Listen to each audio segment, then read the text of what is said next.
Hello everyone. सो आज हम बात करेंगे ट्रांसफर ऑफ प्रॉपर्टी एक्ट 1882 संपत्ति अंतरण अधिनियम 1882 के अंतर्गत डॉक्ट्रिन ऑफ इलेक्शन के बारे में।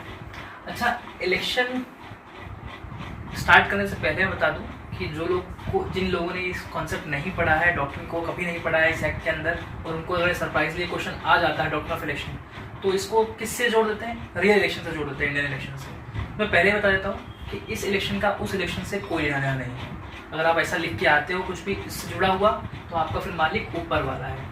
ठीक है, स्टार्ट करते हैं डॉक्ट्रिन ऑफ इलेक्शन के बारे में। बहुत ही आसान सा है, सिंपल सा है, साधारण सा है, छोटा सा है। एग्जाम 5 मार्क्स के लिए भी आता है, 1 मार्क्स के लिए क्वेश्चन काफी पूछे जाते हैं। ठीक है, एमसीक्यू पॉइंट ऑफ व्यू से। तो डॉक्ट्रिन ऑफ इलेक्शन के अंदर सबसे पहले तो डॉक्ट्रिन का मतलब क्या होता है? रूल। और इलेक्शन का जनरल मतलब जो चुनाव है, सेम चॉइस। चुनाव मतलब चॉइस। ठीक है, इस एग्जाम्पल को, इसको समझाने के लिए, इस डॉक्ट्रिन को समझाने के लिए मैं आपको एक इलस्ट्रेशन समझाता हूँ, एग्जाम्पल के तौर पे समझाता हूँ। ठीक है, उदाहरण ए बी सी 3 मित्र हैं। ठीक है, ए बी सी 3 बहुत घनिष्ठ मित्र हैं। ठीक है, एक दिन ए बी को एक ऑफर देता है। ठीक है, और बी को क्या देता है? एक ऑफर देता है। क्या बोलता है? मैं तुम्हें 10 CR रुपीज दूंगा, 10 करोड़ रुपए दूंगा। जैसे 10 करोड़ का नाम सुनता है, बी बहुत खुश हो जाता है। अरे भाई, 10 करोड़ देने वाला है मेरा दोस्त।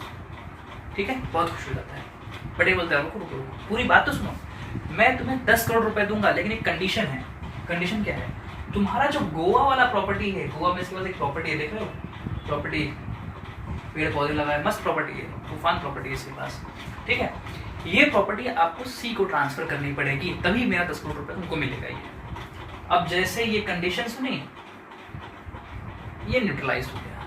ठीक है, क्या कंडीशन रखी, क्या प्रस्ताव रखा? A agrees to pay 10 CR on a condition to B, on a condition that B will transfer his property to C। ये अपनी प्रॉपर्टी बेचेगा। एक ट्रांजैक्शन हो गया। अभी जो पूरा जो ट्रांजैक्शन है कि ये 10 CR मिलेगा और प्रॉपर्टी ट्रांसफर करनी पड़ेगी, ये किस पर निर्भर करता है? इस एग्जांपल में A B C, ठीक है, किस पर निर्भर करता है? अगर आप ध्यान से देखोगे तो अब ये जो कंडीशन लगाई है, जो प्रपोजल मिला है, ये किसके ऊपर डिपेंड करता है? बी के ऊपर डिपेंड करता है। किसके ऊपर डिपेंड करता है? बी के ऊपर। या तो इसे क्या कर सकता है? इस ट्रांजेक्शन को एक्सेप्ट कर सकता है, या तो फिर रिजेक्ट कर सकता है कि हाँ ठीक है, नहीं मुझे मंजूर नहीं, मुझे तुम्हारे 10 CR नहीं चाहिए, 10 करोड़ रुपए नहीं चाहिए, मैं मेरी प्रॉपर्टी से खुश हूँ। या तो क्या करेगा? रिजेक्ट कर देगा।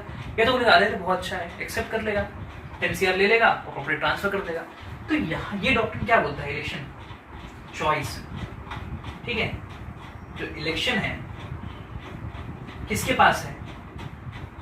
बी के पास है, डॉक्ट्रिन ऑफ इलेक्शन। ठीक है, क्या कर सकता है? एक्सेप्ट कर सकता है या रिजेक्ट कर सकता है। जनरली हम क्या देखते हैं कि जो प्रॉपर्टी ट्रांसफर करता है उसे हम ट्रांसफरर बोलते हैं, और जो जिसको प्रॉपर्टी ट्रांसफर होती है उसे हम क्या बोलते हैं? ट्रांसफरी बोलते हैं, कि जिसको प्रॉपर्टी ट्रांसफर होगी। इस एग्जांपल में मैंने ए को ट्रांसफर क्यों कहा है, ट्रांसफरर क्यों कहा है? क्योंकि आप ध्यान से देखोगे तो ये जो ट्रांसफर हो रहा है ए की बदौलत ही हो रहा है। एक कंडीशन लगा रहा है इसमें, इनडायरेक्टली ए ही इन्वॉल्व है उसमें। वो उसको 10 CR दे रहा है ये ट्रांसफर करने के लिए, तो इनडायरेक्टली अगर ये 10 CR नहीं देता तो ये बी को ट्रांसफर भी नहीं करता। इसलिए इस एग्जांपल में ए ट्रांसफरर होगा और सी ट्रांसफरी होगा। ठीक है, डन। आई होप आपको एग्जांपल समझ में आया होगा। डन। अब एक मैक्सिम है इसमें, ये जो डॉक्ट्रिन ऑफ इलेक्शन है, मैक्सिम क्या बोलता है? No one can approbate and reprobate at the same time. No one can approbate and reprobate at the same time. मतलब क्या?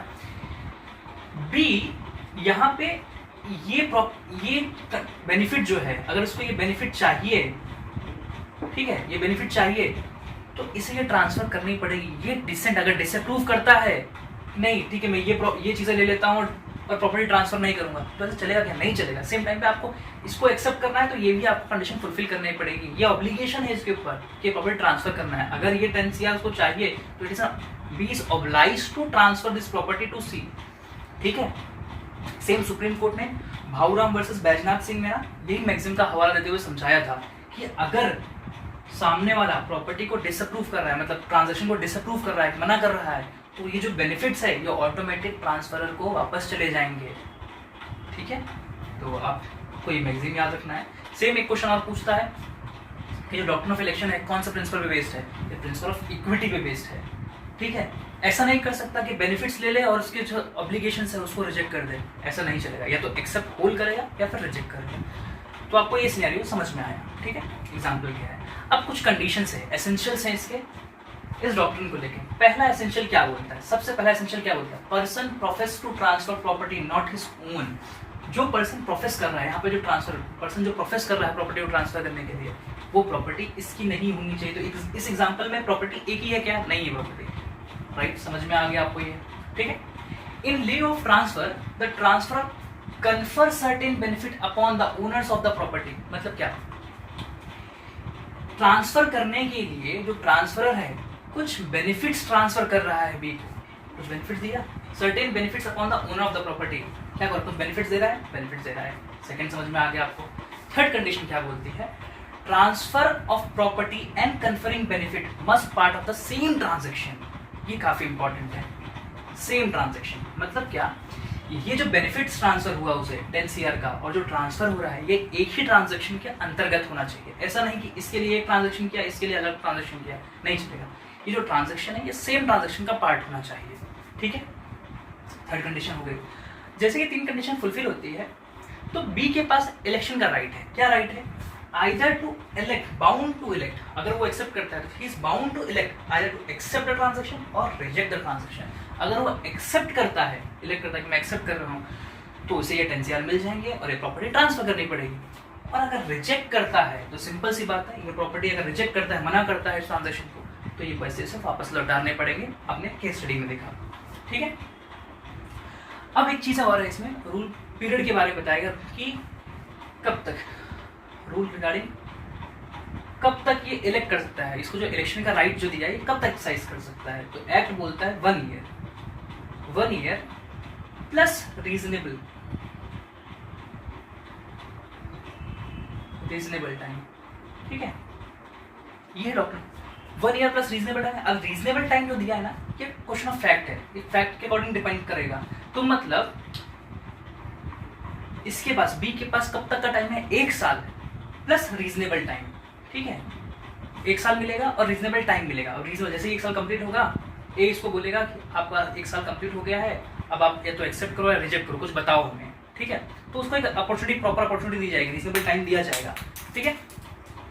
इसके बाद भी अगर ये कोई प्रतिक्रिया नहीं देता है, बी कुछ नहीं बोलता है, तो ये मान लिया जाएगा फेवर ऑफ ट्रांसफर, ये मान लिया जाएगा, इम्प्लाइडली मान लिया जाएगा, ट्रांजेक्शन को फेवर में मान लिया जाएगा, ठीक है।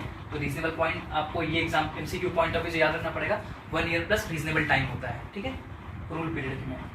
डन। अब एक चीज है, एक कॉन्सेप्ट आता है disappointed transferee. Disappointed transferee, disappoint, अच्छा इस ट्रांजेक्शन में ट्रांसफरी कौन है, सी। ये डिसअपॉइंट कब होगा, when C will become disappointed transferee। Simple सी बात है, जिस time B owner of the property elect करेगा क्या चीज के लिए, रिजेक्ट कर देगा, और कौन सा ऑप्शन एक्सरसाइज करेगा, रिजेक्ट करेगा, प्रॉपर्टी इसको ट्रांसफर नहीं होगी, जैसे प्रॉपर्टी ट्रांसफर नहीं होगी, he will become disappointed transferee। when owner elect against the transfer and transferee cannot get the property, जब इसको प्रॉपर्टी नहीं मिलेगी, he will become the disappointed transferee। फिर इसके कुछ राइट्स हैं डिसअपॉइंटेड ट्रांसफर के, उसको हम बाद में पढ़ेंगे।